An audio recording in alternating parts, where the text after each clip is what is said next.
Dans les temps forts, écoutez, à partir du mois de janvier, nous avons vraiment des belles propositions. Nous avons la venue de Kian Kojandi en humour, qu'on connaît de la série Bref sur Canal+. Ensuite, nous avons la danse quand même, puisqu'on a Marie-Claude Pietragala qui vient avec le Théâtre du Corps, la compagnie qu'elle a avec son mari, dans une adaptation de Lorenzaccio de Musset. Ensuite, nous avons Intramuros, la pièce d'Alexis Michalik, la dernière pièce d'Alexis Michalik, multi-moliérisée avec Edmond. Ça sera à l'Albor le 1er avril. Nous avons ensuite cette pièce magnifique, La Dégustation, qui a eu le Molière de la meilleure comédie cette année avec Bernard Campan, des Inconnus, et Isabelle Carré.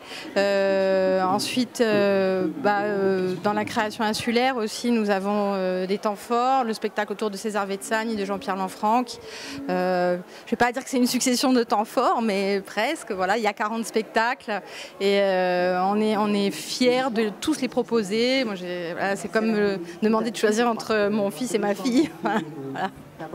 Quelles sont les idées directrices justement de ces programmations, de cet état d'esprit?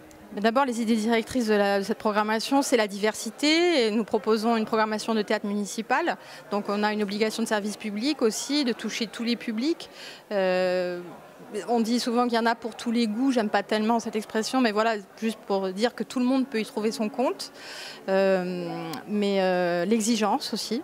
Le choix ne se fait jamais au détriment de la qualité.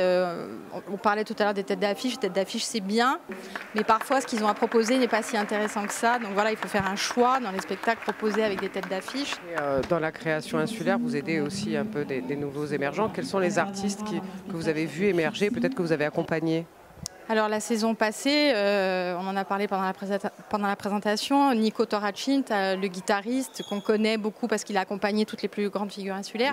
J'étais allée le voir il y a 2 ans maintenant, lui disant on aimerait bien que tu nous fasses un spectacle avec tes propres compositions à l'Albor. Et c'est ce qui s'est passé.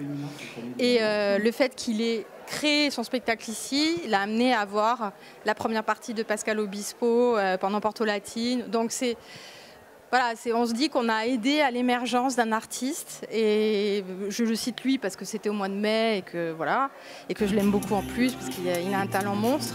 Mais il y a une compagnie de danse, un collectif de jeunes danseurs insulaires qui s'est créé là, dont on va programmer le spectacle au mois de février.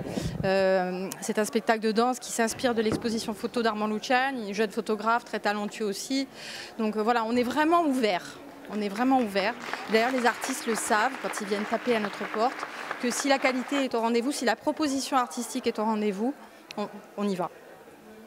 Alors qu'est-ce qu'on peut vous souhaiter? Une belle saison, du monde dans les salles, un public heureux, un public ému. Voilà, c'est une histoire qui recommence.